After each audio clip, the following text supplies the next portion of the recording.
Very much, Right Honorable Speaker.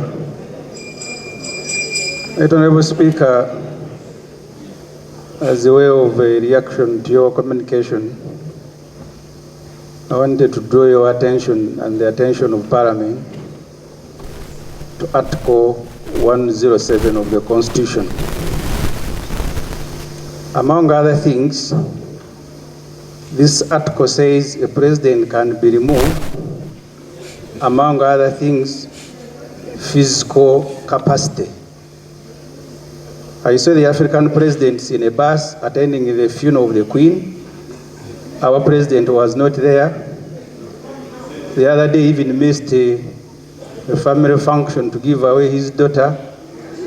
And because you gave us the Constitution when we are swearing in, I wanted to find out from you, Mr. Speaker, whether our president is okay.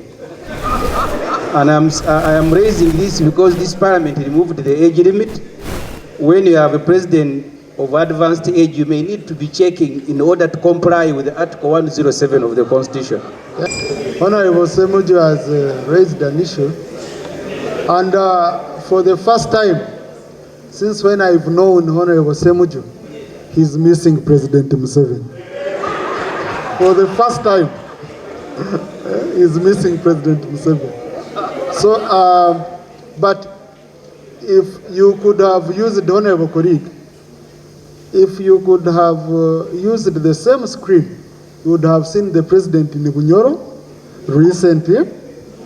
You know, you would have seen the president in the NRM caucus meeting his troops. And you would have seen the president in Apache distributing, launching the distribution of land titles.